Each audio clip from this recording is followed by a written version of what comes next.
यदि जीवन में सफल होना चाहते हो तो बहुत सावधानी से जीना होगा।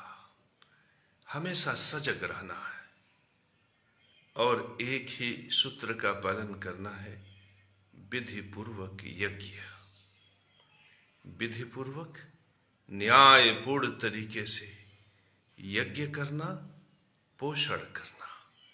जब भी पोषण करो तो विधि पूर्वक न्यायपूर्ण तरीके से। जब बुद्धि से मस्तिष्क का पोषित करते हो तब भी ज्ञान यज्ञ करते हो, और जब तुम बुद्धि से समाज का पोषण करते हो तब भी ज्ञान यज्ञ करते हो। ज्ञान यज्ञ करते समय हमेशा प्रयास करो कि तुम्हारे ज्ञान यज्ञ से संसार का पोषण हो, धर्म का पोषण हो। इस संसार में चोर, उचक्के, बेईमान, लुटेरे, भ्रष्टाचारी, रिश्वतखोर, कमीशनखोर ये कभी सफल हो ही नहीं सकते। यह प्रकृति तो इतना जागृत है कि एक छोटी सी गलती करोगे तुम्हारे लिए दंड सुनिश्चित हो जाएगा। बहुत छोटी सी गलती करने पर तुम्हारे लिए दंड सुनिश्चित हो जाएगा। ज्ञान से तुमने जरा सी भी त्रुटि किया, कोई जगत गुरु कह रहा है अपने को, कोई बहुत बड़ा गुरु है, समाज उसे कह रहा है, और तुम उसे ध्यान से देखो। यदि उसके क्रियाकलाप परमात्मा के धर्म को पीड़ित कर रहे हैं, यदि उसके क्रियाकलाप परमात्मा के धर्म को छोटा कर रहे हैं, उसके साम्राज्य को छोटा कर रहे हैं, यदि वह ऊंच नीच, जाति पात, भेदभाव से परमात्मा के धर्म से जुड़े लोगों को विवश कर रहा है कि वह धर्म से पलायन कर जाए, बस ऐसा तुमने देखा, महसूस किया, जाना, और फिर भी तुमने उनको समर्थन में जय हो कर दिया, वहीं से तुम्हारा पतन शुरू हो जाएगा। तुम कुछ भी हो, ज्ञान से तुम्हारा सर्वनाश वहां से शुरू हो जाएगा। इसी तरह से समाज में कोई बहुत बड़े आदमी है, राजा है, मंत्री है, बहुत बड़ा राजनेता है, प्रतिष्ठित है, और तुम्हें दिखाई पड़ रहा है साफ साफ कि ये बेईमानी कर रहा है, चोरी कर रहा है, भ्रष्टाचार कर रहा है, लूट कर रहा है, तो यह जानकर यदि तुम्हारी अंतरात्मा कह रहा है कि ये लुटेरा है, घूसखोर है, रिश्वतखोर है, बेईमान है, इसके बावजूद तुमने ज्ञान यज्ञ में उसकी जय हो, उसकी जय हो, यह तो बहुत अच्छा व्यक्ति है, यह तो राम का अवतार है, यह कृष्ण का अवतार है, इस प्रकार से जय हो जैसे ही कहा, तुमने विधि पूर्वक ज्ञान यज्ञ के सूत्र का उल्लंघन कर दिया। अब तुम्हारा सर्वनाश ज्ञान से सुनिश्चित होगा। पता चला तुम एमफिल किए हो, एमएससी किए हो, ज्ञानी हो, विद्वान हो, और विद्वता होते हुए भी सामने एक व्यक्ति को देख रहे हो जो लूट कर रहा है, बेईमानी कर रहा है, राजधर्म की प्रतिष्ठा को नष्ट कर रहा है, लेकिन कुंठाग्रस्त होकर अविधि पूर्वक जब तुम आचरण करके उसी की प्रशंसा में लग जाते हो, तो तुम्हारा जो बुद्धि से अभिव्यक्ति होती है वह राजधर्म को पोषित नहीं करती, वह परमात्मा के धर्म को पोषित नहीं करती, और बस यहीं से तुम्हारा ज्ञान से पतन शुरू हो जाता है। यहीं से तुम ज्ञान से नष्ट होना शुरू हो जाते हो। पता चला इतना पढ़ लिख के तुम रोजगार से वंचित हो गए, रोजगार मिल गया तो पुत्र तुम्हारा कुंठाग्रसित हो गया, अगर पुत्र योग्य भी निकला तो परिवार में सामंजस्य गड़बड़ा गया, ज्ञान की वजह से। मेरे परम प्रिय शिष्यों, विधि पूर्वक यज्ञ में जब तुम ज्ञान यज्ञ करो तो वह विधि पूर्वक होना चाहिए। जैसे ही तुम अपने ज्ञान को विधि पूर्वक से हटाकर अविधि पूर्वक में परिवर्तित कर देते हो, वहीं से यह सुनिश्चित हो जाता है कि तुम्हारा ज्ञान से ही सर्वनाश होगा। यह प्रकृति जिसको तुम जड़ मानते हो, वह वास्तव में जागृत है। सोचो, तुम्हें चेतना कहां से प्राप्त होती है? इसी सूर्य के प्रकाश से। तुम थोड़ा सा प्रकाश ग्रहण करते हो, तुम्हारे अंदर चेतना प्रकट हो जाती। तो उस सूर्य को तुम मूर्ख समझते हो, जिसके अंदर अनंत को चेतना जागृत करने की क्षमता है। वह सूर्य तो तुमसे कई हजार गुना जागृत है और चेतना से युक्त है। तो जैसे ही तुम ज्ञान यज्ञ में त्रुटि करते हो, वह तुम्हारे लिए ज्ञान के मार्ग से ही सर्वनाश की व्यवस्था कर देता है। हमारे यहां बहुत से आईएएस और पीसीएस अधिकारी अपने बेटों के उन्नति के लिए परेशान फोन करते हैं। हमसे कहते हैं कि गुरुजी, यह पतित हो रहा है, चरस गांजा अफीम पी रहा है। जानते हो क्यों? क्योंकि उन लोगों ने अपने बुद्धि का, ज्ञान का, विधा का बेजा प्रयोग करके राजधर्म और प्रकृति के धर्म को नष्ट करने में उसका उपयोग किया। मेरे परम प्रिय शिष्यों, इस प्रकार से जो विधि पूर्वक यज्ञ में पहले ही खड़ा हो जाता है और यह सुनिश्चित कर लेता है कि मैं ज्ञान यज्ञ करूंगा तो विधि पूर्वक करूंगा, नहीं तो नहीं करूंगा, ऐसे व्यक्ति के लिए ज्ञान से हजार मार्ग धन के खुल जाते हैं। क्या केशव महाराज को रोटी नहीं मिल रही है? मैं कभी भी ज्ञान से विधि पूर्वक सूत्र का उल्लंघन नहीं करता, इसके बावजूद क्या मंदिर नहीं बन रहे? मेरे परम प्रिय शिष्यों, इस तरह से विधि पूर्वक ज्ञान यज्ञ का उल्लंघन तुम कभी मत करो। यह सूत्र है, इसे ग्रहण कर लो। कभी कभार ऐसी भी स्थिति बनती है कि जैसे सामने कोई अपराधी खड़ा है, सामने कोई बहुत बेगवान भ्रष्टाचारी खड़ा है, जो नियम बना के, कानून बना के अपने लिए अपराध का, भ्रष्टाचार का धन एकत्र कर रहा है, और उसका बल इतना बड़ा है कि प्रशासन, पुलिस सब उसके प्रभाव में उसके जैसा व्यवहार कर रहा है, और तुम डर से थर थर थर थर कांप रहे हो। तो ऐसे समय में तुम चुप हो जाओ, शांत हो जाओ, अपनी अभिव्यक्ति मत करो। लेकिन तुम पापी की प्रशंसा के लिए ज्ञान यज्ञ मत करो। मेरे परम प्रिय शिष्यों, तुम अपराधी की प्रशंसा के लिए ज्ञान यज्ञ मत करो। ये महापाप है, तुम ज्ञान से नष्ट हो जाओगे। तुम यह कभी मत सोचना कि सामने जो ये पापी खड़ा है, सामने जो ये अपराधी खड़ा है, सामने जो भ्रष्टाचारी खड़ा है, यह बहुत बलवान है। याद रखना, सबसे बलवान, सबसे बड़ा बलवान वे धर्म राजा, वे धर्मराज हैं, वे धर्मराज, जिनकी प्रतिष्ठा के सामने इनकी प्रतिष्ठा कुछ भी नहीं है। इस संसार में धर्म ही मनुष्य मात्र की रक्षा करता है।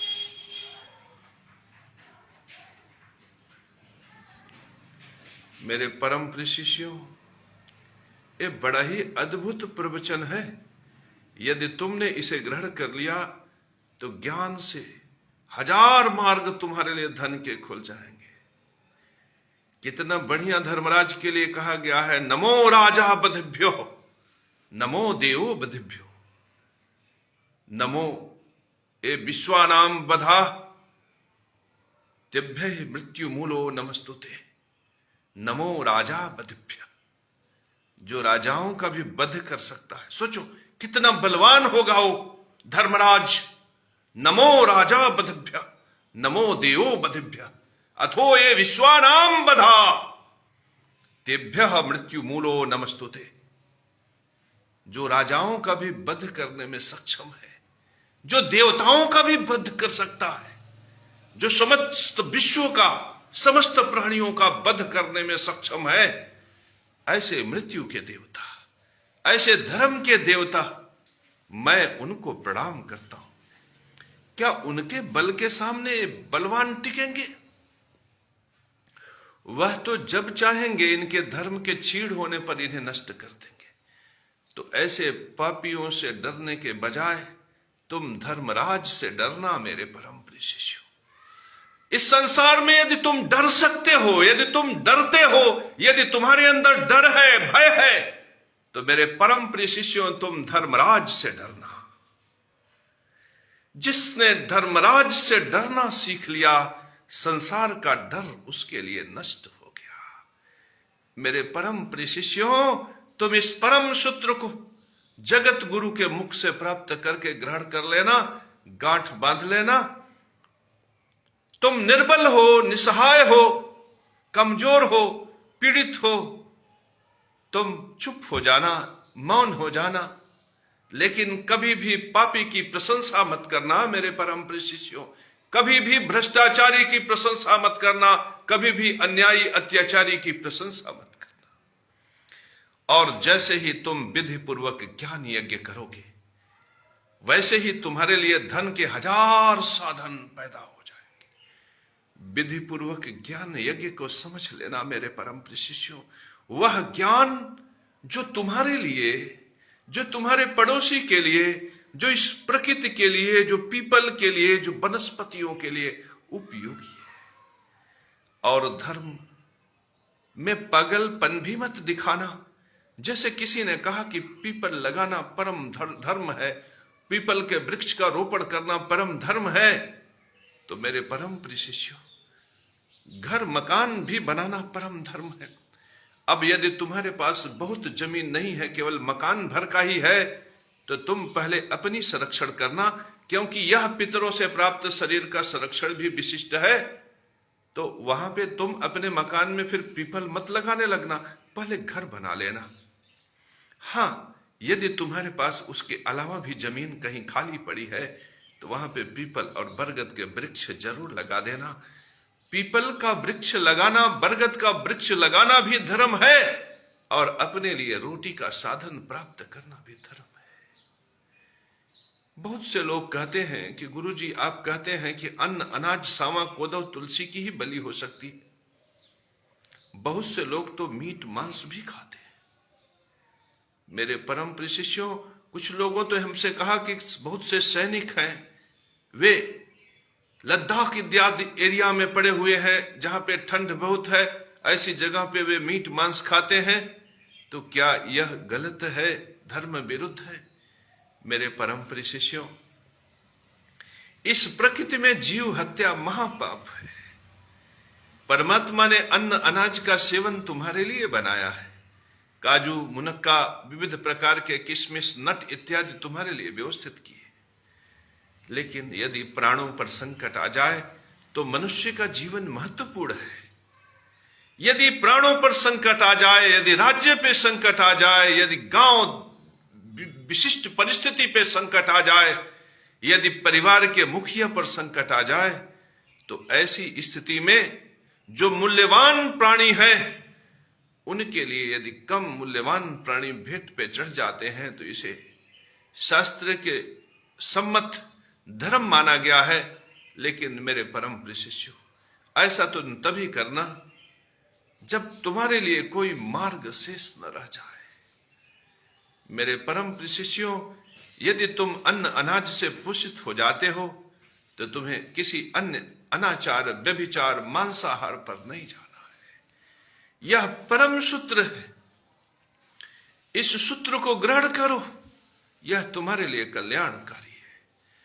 और जैसे ही तुम ज्ञान यज्ञ के उत्तम सूत्र को ग्रहण करते हो, फिर तुम चाहे एमएससी हो, चाहे कक्षा 2 पास, फिर चाहे तुम लॉ ग्रेजुएट हो, मेडिकल में एमबीबीएस हो, फिर तुम चाहे कल्लू तेली के लड़के की तरह कक्षा 5 पास, तुम्हारे लिए धन का 1000 मार्ग खुल जाएगा। इसीलिए मैं कहता हूं कि ज्ञान यज्ञ करने मात्र से धन के 1000 मार्ग खुल जाते। ज्ञान यज्ञ में 3 शब्द बताया गया है, ओम नमः स्वास्ति वचन। ओम, इस संसार में जहां तक ओम शब्द अक्षर का ब्रह्म का गुंजायमान है, वहां तक ब्रह्म है। ब्रह्म मेरे में भी है, ब्रह्म तुम्हारे में भी है। यह जानकर जिसने प्रणाम करना सीख लिया, जिसने स्वास्ति वाचन अर्थात उनकी प्रशंसा करना सीख लिया, इस संसार में उसके लिए धन की कोई कमी नहीं। मेरे परम प्रिय शिष्यों, उनके लिए धन की कोई कमी नहीं। और जब धन हो जाए, अब सुनो मेरी बात, विधि पूर्वक यज्ञ के बाद मैंने बताया कि जब धन हो जाए तुम्हारे पास, तब तुम क्या करना? तब तुम बलि करना, उत्तम बलि करना। क्यों? पितरों से बीज प्राप्त है, जिस बीज से मैंने शरीर धारण किया है। कभी सूर्य के पुत्र मनु ने, उनके पुत्र प्रियव्रत ने और उनके संतति ने शरीर धारण किया था, और जब वे बुढ़ापा इत्यादि कारणों से नष्ट होकर इस संसार से विदा होने लगे, तो अपने ही बीज से परमात्मा राम को, कृष्ण को उत्पन्न किया। उन्हीं के बीज से कालांतर में बहुत प्राणी क्रमागत पैदा हुए, और फिर आप उत्पन्न हुए, हम उत्पन्न हुए। हम में परमात्मा सूर्य का अंश है, हम सूर्य परमात्मा की संतान है। यही वजह है कि सूर्य आज भी अपनी किरणों से हमारी बुद्धि को प्रकाशित करते हैं। यही वजह है कि सूर्य आज भी हमारे शरीर को अपनी किरणों से पोषित करते हैं। अन्न अनाज के माध्यम से हम सूर्य भगवान के प्रकाश को ही ग्रहण करते हैं। इस बोध को, बुद्धि को पोषित करने के लिए हम सूर्य भगवान का प्रकाश ही ग्रहण करते हैं। मेरे परम प्रिय शिष्यों, इस परम प्रकाश से युक्त जो सूर्य भगवान के प्रकाश से प्रकाशित यह शरीर है, इस शरीर को पोषणीय बनाने के लिए हम विधि पूर्वक पितृ यज्ञ करते हैं, क्योंकि पितरों के बीज यह शरीर में स्थापित है और उसी बीज से यह शरीर प्रकट है। इसलिए उसके पोषण के लिए जब हम अन्न अनाज, सावा, कोदव, तुलसी, कुल्थी इत्यादि की बलि देते हैं, तो यह बलि कर्म ही पितृ यज्ञ है। मेरे परम प्रिय शिष्यों, बलि करने के लिए अन्न अनाज की व्यवस्था जब करना, तो चाहे तो तुम अनंत अनंत वैभव इकट्ठा कर लेना, तुम कुबेर के समान धनवान हो जाना, लेकिन धन प्राप्ति के साधन में जब तुम, अन्न अनाज की प्राप्ति के साधन में जब तुम चुनाव करना, तो ज्ञान से, विद्या से, बुद्धि से, बल से, पराक्रम से, परिश्रम से धन अर्जित करना। धन अर्जित करना और उसी धन से अन्न अनाज, सावा, कोदव, तुलसी, कुल्थी, परवल, कुम्हड़ा इत्यादि की बलि करना, और उसी बलि कर्म से अपने शरीर का पोषण करना। जब तुम ऐसा करोगे तो तुम्हारा पितृ यज्ञ अद्भुत होगा। अब यह भी तुम ध्यान देना कि तुम्हारा बीज जिन पिता से प्राप्त है, वही बीज तुम्हारे भाई के शरीर में, तुम्हारे बहनों के शरीर में है। तुम्हारे पिता को जिन दादा से बीज प्राप्त हुआ, वही बीज तुम्हारे पिता के भाइयों में, तुम्हारे चाचा में भी है। इसी तरह से दादा को जिनसे बीज प्राप्त हुआ, वही बीज तुम्हारे दादा के भाइयों में है, तुम्हारे पटीदारों में है।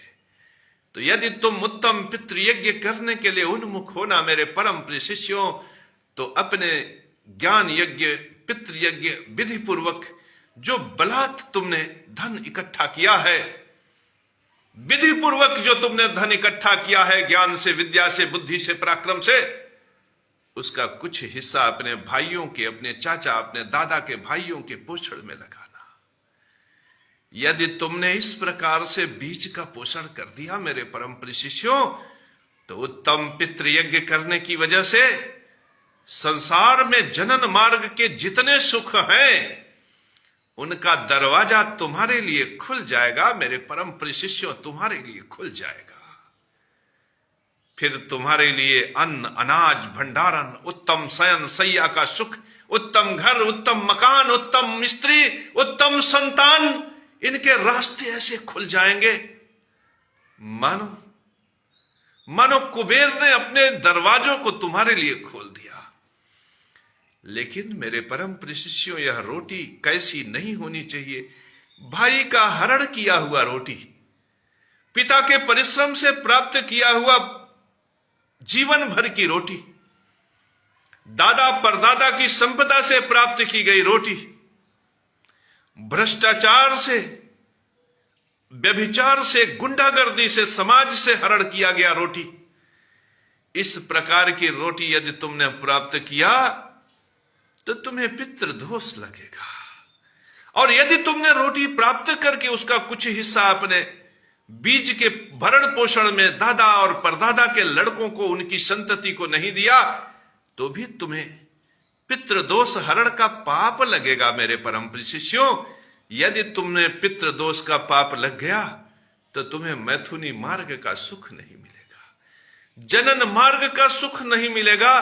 तब तुम प्रेमिका के लिए तड़प जाओगे, तब तुम स्त्री के प्रेम के लिए तड़प जाओगे। तुम्हारी स्त्री किसी पड़ोसी के साथ पलायन की स्थिति में आ जाएगी, वो मायके चली जाएगी तो लौट के नहीं आएगी। तुम्हारे घर में तलाक के मुकदमे चलेंगे, तुम्हें कचहरी का टक्कर लगाना पड़ेगा। फिर तुम चाहे आईएएस पीसीएस के पुत्र हो, चाहे तुम मंत्री राजनेता के पुत्र हो, यदि तुमने ऐसा किया, पितृयज्ञ धर्म का उल्लंघन किया, तो तुम्हारे लिए जनन मार्ग के सुख बंद हो जाएंगे। यह भी याद रखना कि केवल स्त्री, केवल प्रेमिका ही जनन मार्ग का सुख प्रदान नहीं करते। भाई पुत्र ये जनन के संबंधी हैं, पिता माता ये भी जनन के संबंधी हैं। इनसे भी तुम्हारा सुख नष्ट हो जाएगा, इनसे भी तुम्हें दुख ही प्राप्त होगा। याद रखो, जब परिवार बसता है तो परिवार के घर के दो मालिक होते हैं, एक शुक्र, दूसरा गुरु। एक वे जिनसे तुम्हारा धर्म का संबंध है, जिनका प्रतिनिधित्व स्वयं महाराजा गुरु करते हैं, बृहस्पति करते हैं, उनसे परिवार बसता है। और एक वे जिनसे सीधे तुम्हारे जनन का संबंध होता है, जिनका प्रतिनिधित्व स्वयं परमात्मा शुक्र करते हैं। मेरे परम प्रिय शिष्यों, इस प्रकार से जो बीज का पोषण करता हुआ पितृयज्ञ के धर्म का पालन करता है, संसार में फिर उससे समान श्रेष्ठ कोई धरती पे नहीं रह जाता। सन्यासी हो, यति हो, ब्राह्मण हो, ज्ञानी हो, पुरुषार्थी हो, परमात्मा पुरुष भी हो, यदि वह यज्ञ धर्म का, ज्ञान यज्ञ के धर्म का, पितृयज्ञ के धर्म का उल्लंघन करता है, तो इस संसार में उसे मोक्ष प्राप्त नहीं हो सकता, उसे श्रेष्ठता भी प्राप्त नहीं हो सकती। समाज में आप चाहो तो इसके लिए प्रमाण देख सकते हो। मेरे परम प्रिय शिष्यों, यदि तुमने ज्ञान यज्ञ कर लिया, पितृयज्ञ उत्तम कर लिया, तब तुमको एक ही चीज देखना है। अग्नि के माध्यम से जो कुछ भी कर्म तुम करते हो, वह अग्नि के माध्यम से फिर प्रकृति में धूम्र के रूप में एकत्र होकर देवताओं को भोजन के रूप में प्राप्त होता है। इस अग्नि कर्म में संसार के जितने भी अग्नि कर्म हैं सभी शामिल हैं। ये बुलेरो, ये गाड़ी, ये मोटर, ये मोटरसाइकिल, ये कार, ये बड़ी बड़ी फैक्ट्रियां, ये सब हवन कुंड की तरह है।